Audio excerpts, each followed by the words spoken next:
Eso sí, el coso es... el video en sí tiene, ¿cómo se dice? Loquendo. O sea, ya claro, para el que no le guste Loquendo. ¿A quién no le gusta Loquendo? Hay gente que no le gusta, Bueno. Hola gato macabro. Mi nombre es Brenda Oviedo. Soy de Argentina, de la provincia de Entre Ríos. Quiero contarte una historia que no solo forma parte de mi familia, sino también de mi propia vida. Porque aunque era apenas una bebé cuando pasó, fue una de esas noches en que el miedo real se hace presente. Esto que te voy a contar le pasó a mi mamá. Ocurrió cuando yo era recién nacida y vivíamos en una casita humilde, al borde del monte, cerca de un pequeño pueblo. En ese entonces mis padres vivían prácticamente aislados, con la naturaleza rodeándonos por completo. Lo más cercano era un puñadito de casas a unos kilómetros. Mi mamá era joven, inexperta, y se enfrentaba a la maternidad por primera vez. Yo tenía apenas unas semanas de nacida. Por no usar forro. Bueno. Aún no me habían bautizado porque, según contaba... Por ahí ella sí quiere un hijo. Pero... ¿Vos crees que hay... O sea, perdón, te hago esa pregunta. ¿Vos crees que hay adolescentes de poner... Bueno, ya teniendo 19 años y 20 ya no sé si se considera adolescente.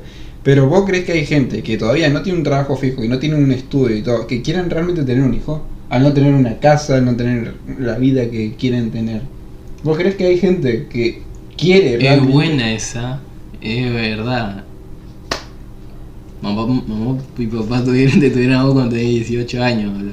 Pero no querían tener hijos. Y bueno, yo... Escuchá, y después 4 años después dijeron, estaría que Franco tenga a alguien, ¿no? Para que te acompañe y allá estaba Fabi, boludo. Y viniste vos. Y llegué yo, caminando. Vos estás de más. Y caminando. Caminando. Ella. Eso, adoptado, boludo.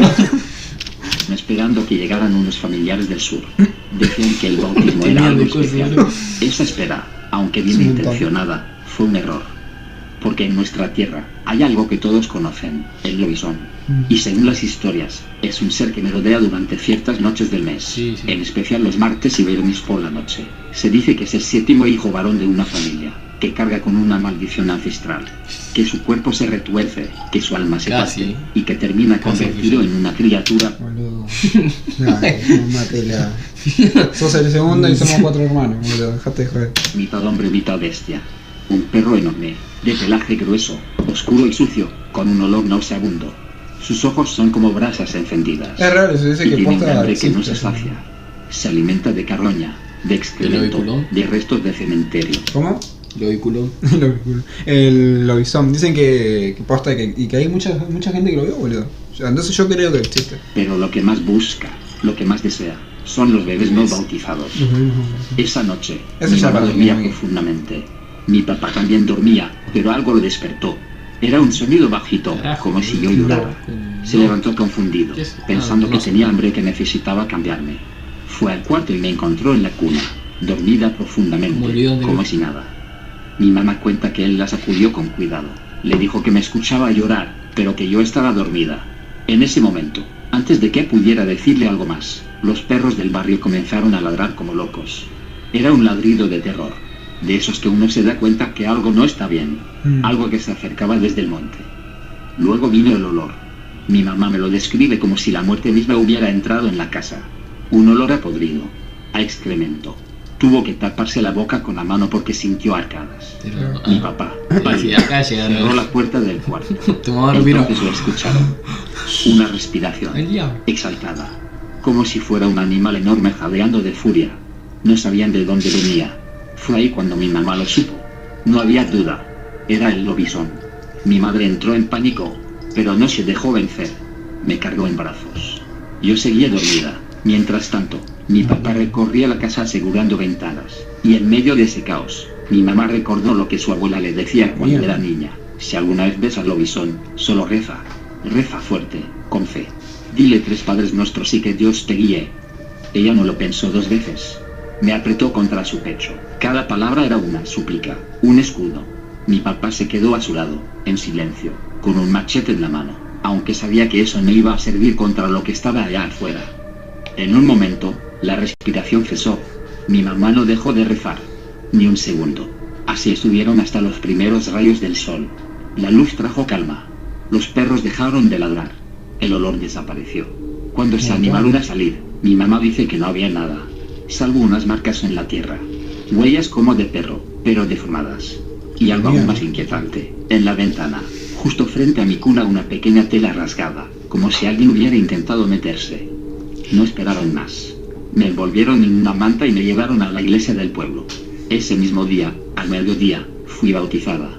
Después de eso, colocaron una cruz de quebracho sobre la puerta, agua bendita en las ventanas, y una medalla de San Benito en mi cuello. Con el tiempo, todo pareció calmarse. Ahora que soy adulta, entiendo muchas cosas. He escuchado otras historias similares en mi pueblo. Vecinos que vieron una figura enorme en los caminos de tierra. Perros que desaparecen. Yo hago una pregunta, ¿no? ¿Será legal, boludo? O sea, ponele que vos sos un campesino, vivís en un campo, y ponele que ves ese bicho, y lo matás. Y ponele que es todo real, que de verdad es el séptimo hijo, y a la mañana se convierte en humano. ¿Vos vas preso? O sea, es una pregunta re estúpida que acabas de hacer seguramente, pero ponele que vos estás en un campo y estás viviendo esto, que ponele que esto es real. Mientras que sea de casa propia. Claro, ponele que esto es real, obvio que tenés que tener cámara de seguridad y todo. Y ponele que entra un si no le digo a mi hijo, usted no vieron nada. Ponele que entra un bicho así, vos le pegas 3 tiros, pegale más tiros igual por los dos para decir que estás en pánico. Nada, y al día siguiente vos ves que es un ser humano. Yo creo que por defensa personal te estás defendiendo, boludo, porque es un bicho, no vas a dejar que te mate y el día siguiente diga, no, es un humano. Básicamente, si te estás entrando tú en casa, sí. Sí. O si no, en calle, lo mismo. Si me yo siempre me pregunté eso, te quiera atacar. Claro, en la calle también, mirá si ese bicho, yo le pego 3 tiros, o sea, o si tengo el machete, le agarro un machetazo. Igual dicen que ahora cualquiera, sí, porque mañana, o sea, por ahí hay un homicidio o algo así. Y fue un campesino el que causó eso, ¿no? Y diga, no, sí, pero anoche era un lobizón. ¿Pero qué pruebas tenés? Ahí por eso digo, tenés que tener pruebas. O sea, la cámara de seguridad. No sé, yo un lobizón y lo acabé matando. Hola, gato macabro. Te escribo porque algo me pasó hace 3 años en un monte del norte de Sonora, y hasta hoy no lo he podido contar completo. Fue algo tan raro y repugnante que a veces pienso que lo soñé, pero no. Yo lo vi. Y otro hombre también lo vio conmigo.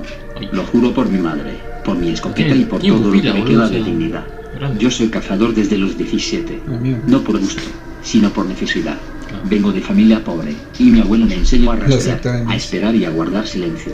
Era nuestra forma de sobrevivir. Pero con el tiempo le tomé cariño. Me gusta el monte. Me siento bien entre árboles, lejos del ruido. Es como si todo se aclarara en el bosque. Yo ni en pedo Ese día era otoño. El aire ya estaba más frío y los animales andaban más activos. Yo iba con Braulio, un compa con el que salgo desde hace años. Era un tipo serio, poco hablador, pero buen tirador. Esa mañana salimos temprano, cargamos los rifles, llevamos café, agua y unas latas de comida. Mierda. Caminamos por la vereda. Perdón, ¿a vos no te da miedo las caras, boludo? ¿Sabes cómo tiene las pupillas todo? A mí me da... Che, ese igual está bueno porque imagínate levantarte a la mañana y ir al bosque a cazar, ¿no? No, sí, pero o sea, sobrevivís a base de lo que cazas y miras un video y no cazas nada. Mira, yo no estoy diciendo que como este chabón. Ah, o sea, vos decís... Un hobby. Un hobby. Pero pasa que... No igual, no es lo mismo que la pesca, porque la pesca puede pescar y soltar el pez, claro. Y acá tiene... Por eso te digo, o sea, no... Se queda ahí... No sé hasta dónde es bueno, ¿me entiendes? O sea, yo te entiendo si es por necesidad. Ahora, por caza de competencia, no, o sea... No lo haría, boludo. Entramos como 2 horas. Estábamos buscando rastros de animales. El monte estaba seco, pero no... Ah, la mierda. A eso de las 4 de la tarde, ya con el sol bajando, escuchamos algo raro. No eran pasos normales. Era como si muchas personas caminaran juntas, como una procesión. Nos agachamos detrás de unas piedras grandes. Desde ahí veíamos un claro entre los árboles. Y lo que vimos no tiene nombre. Había unas 12 o 15 personas, todas completamente desnudas. No llevaban mochilas, ropa, nada. Solo una especie de barro seco en el cuerpo. Algunos tenían símbolos dibujados, marcas que no conocía. Caminaban en círculo, lentos, con la cabeza gacha. En medio del claro, sobre una piedra grande, había una cabra. Pero era enorme. Tenía los cuernos rotos. Y su cuerpo estaba cubierto con una especie de collar de ramas secas. Lo más raro era que estaba amarrada con cuerdas de cuero, pero no forcejeaba. En vivo. Le dije con señas que no nos moviéramos. Algo no estaba bien. Las personas empezaron a murmurar algo. No era español. Era como un canto gutural. Repetían una frase varias veces, cada vez más fuerte. Y entonces, la cabra se levantó. Se paró en 2 patas, como si no tuviera huesos. Se paró derecho, como un hombre. Sus patas traseras se estiraron hasta alcanzar una forma casi humana. El cuello se torció, y con una voz baja dijo: «Comande mi carne». Te juro, gato, que Braulio se orinó encima. Literal. No me lo contó. Yo lo vi. Yo mismo sentí que las piernas me flacaban. La cabra seguía ahí, parada, respirando lento. Los de la secta comenzaron a gritar como animales. Saltaron sobre ella. Empezaron a morderla, a desgarrarla, a comerse la carne cruda, a meter la cara en las entrañas como si llevaran días sin comer. Fue rápido, brutal y antinatural. Uno de ellos, un viejo flaco con la espalda doblada, sacó el corazón de la cabra y se lo metió entero en la boca. Tenía los ojos en blanco. Otro lamía los huesos. Había líquido rojo por todos lados. Tierra revuelta. Y la cabra seguía de pie. Seguía observando. Se reía. Braulio quiso correr. Lo detuve. Le tapé la boca. No podíamos hacer ruido. Pero yo temblaba tanto que pensé que me iba a dar un infarto. Nunca había visto algo así. Nunca había sentido tanto miedo sin que nadie me apuntara un arma. Nos quedamos ahí hasta que oscureció. No nos movimos. En algún momento, los gritos pararon. Ya no había cuerpos. Solo rastros. Pedazos de lo que alguna vez fue una cabra. Caminamos de regreso toda la noche. No encendimos lámparas. No prendimos cigarros. No paramos a orinar. Solo queríamos salir de ahí. Desde entonces, Braulio dejó de cazar. Vendió su rifle. Se fue a otro estado. Yo no supe más de él. A veces me llama de madrugada borracho. Yo no volví a ese monte. Ni siquiera pasó cerca. Y cuando me preguntan si vi algo raro en la sierra, solo niego con la cabeza. Pero hoy decidí contarlo, gato, porque a lo mejor alguien más ha visto lo mismo. Amigo, pero igual esa historia que está contando sí es muy real, boludo. A mí me cuenta una historia así, yo le creo al 100%, boludo, porque es returbio, boludo. Eduardo Noel. ¿Pero qué país, culiao? Hola, gato macabro. Me llamo Eduardo y te escribo desde un pueblo pequeño donde se siembra caña. No voy a decir el nombre del lugar por respeto al acuerdo que se hizo. Y porque, aunque ya pasaron varios años, aquí nadie ha olvidado. Pasó cuando yo tenía unos 14 años y acompañé a mi papá a regar la caña en la madrugada, como se acostumbra por turnos. Nos tocaba el turno de riego pasada la 1 de la mañana. La parcela está un poco retirada del pueblo, como a unos 10 o 15 minutos caminando. Aquí la mayoría de las familias tienen caña o trabajan en eso. Hay una compuerta principal que se abre por horarios, y si no llegas a tiempo, pierdes tu turno y el agua corre para otro lado. Mi papá y yo caminábamos con lámparas de mano. Yo iba algo adormilado, con el machete de mi papá colgado en la espalda porque él llevaba los costales y una garrafa de agua. Me dijo el pacto de... ¿qué? Chanchos, ¿no? Sí, cerdo. El cerdo. ¿Para qué muestra una vaca, amigo? Pasamos el canal, cruzamos un campo ya cortado, y fue justo al llegar a la entrada de nuestra parcela cuando lo vimos. Un puerco blanco, parado en medio del camino, justo donde se abre la vereda entre la caña. Era un animal grande, demasiado grande para ser un puerco común. Tenía las patas gruesas, estaba ahí, bloqueándonos el paso. Mi papá intentó espantarlo con gritos, palmadas, incluso aventó una piedra. Pero el animal ni se inmutó, no movió ni una oreja. Seguía firme, mirando. Y te juro que había algo en su forma de mirar que me puso la piel de gallina. Mi papá se puso serio. Me pidió que no hablara. Sacó su machete. Caminó despacio hacia el puerco, que no se movió. Lo rodeó un poco, buscando espacio para que pasáramos. Y fue entonces que el animal gruñó. Mi papá no esperó más. Le dio un machetazo directo al lomo. El animal chilló tan fuerte que sentí que me reventaba los oídos. Cayó, se retorció y se arrastró como si tuviera manos. Lo vimos meterse entre los cañales y desaparecer. No regamos esa noche. Mi papá me dijo que nos fuéramos, que ya no valía la pena. Yo no entendía bien, pero él iba pálido, como si hubiera visto un muerto. Al llegar a casa, cerró con llave, se persignó varias veces y no me dejó hablar del tema. Dijo que al día siguiente veríamos qué hacer. Por la mañana, llamó a sus hermanos. Les contó lo que pasó. Uno de ellos, mi tío Eliseo, se puso tenso de inmediato. ¿Era blanco?, preguntó. Mi papá asintió. Cuando mi papá dijo que sí, mi tío se paró de golpe y dijo, tenemos que ir a ver al don. El don vivía en las orillas del pueblo. Era un hombre viejo. Cuando llegamos, su hijo estaba en la puerta. Nos dejó pasar sin preguntar nada. Y ahí lo vimos. Estaba en su cama, malherido del brazo izquierdo. Tenía un vendaje improvisado, lleno de sangre. El don nos miró, nos reconoció y suspiró. Luego, con voz baja, dijo, no les iba a hacer nada. Solo estaba cuidando el camino. Mi papá bajó la cabeza. No pidió disculpas. Solo se quedó parado, mudo. Eldon nos miró a todos y dijo algo que se me quedó grabado para siempre. Todavía somos 3. A mí ya me toca irme. Pero los otros 2. Ellos no lo saben aún. Déjenlos tranquilos. No lastimen a nadie. Y yo me voy sin rencores. Luego dio los nombres. 2 nombres. Nombres conocidos del pueblo. Hombres normales, con familia, trabajo, vecinos. Gente que uno nunca imaginaría en cosas raras. Y sin embargo, ahí estaban sus nombres, saliendo de la boca del Eso es viejo. verdad, boludo. ¿Te acordás que contó mamá? De lo que el abuelo había contado. ¿De qué? De esa historia que el abuelo se iba antes de ir al campo. Y que no sé si se puede contar, pero bueno. El abuelo tenía un grupo de como amigos o algo así. Algo así había contado. Y que dice que había uno que le encantaba cazar. Y había otro que dijo que como que no sé de qué hora tenía que irse a la noche. Tenía que irse en luna llena, tenía que irse de ellos. Y volver al día siguiente. No me acuerdo qué excusa había dado. O sea, esta es una historia que mi vieja contó. Y dice que el otro que le gustaba cazar eso, dijo, bueno, yo te acompaño. Y el otro dijo, no hace falta.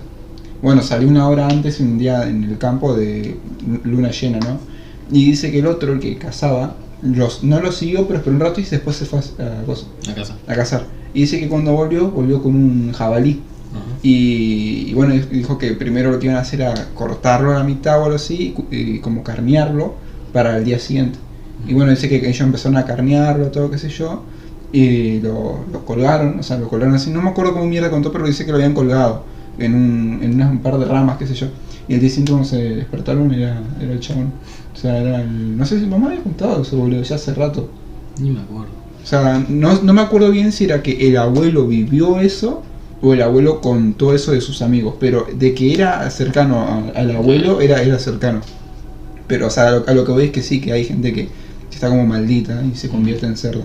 Returbio, boludo. O sea, sinceramente, o sea, esto sí te creo que es 100% real por cómo contó, pero es un montón. Nos fuimos de esa casa en silencio. Nadie volvió Más que nada para que vean que el Chaco también es heavy, porque en el Chaco pasan esas cosas. Eso, lo que está contando el chabón esto, yo lo creo 100%. mencionar el tema. Pero el pacto quedó claro. No decir nada. No buscar a los otros. No provocar. Ellos no harían daño, y nosotros no haríamos preguntas. Pocos días después, Eldon murió. Lo enterraron sin misa, sin velorio público. Fue un entierro rápido, silencioso. La gente murmuraba, pero nadie decía nada concreto. Y así fue como el acuerdo se selló. A veces se escuchan ruidos extraños en los cañales. A veces desaparecen animales. Pero nunca niños. Nunca personas. Como si el pacto se respetara. Como si todo siguiera bajo control. Por ahora. Yo nunca le contesto a nadie fuera del pueblo. Ni a mi esposa. Ni a mis hijos. Pero ahora, con tantos años encima, siento que tengo que dejar constancia. Porque cuando uno ve algo así, ya no vuelve a ver el mundo igual. Y uno tiene que soltar lo que carga.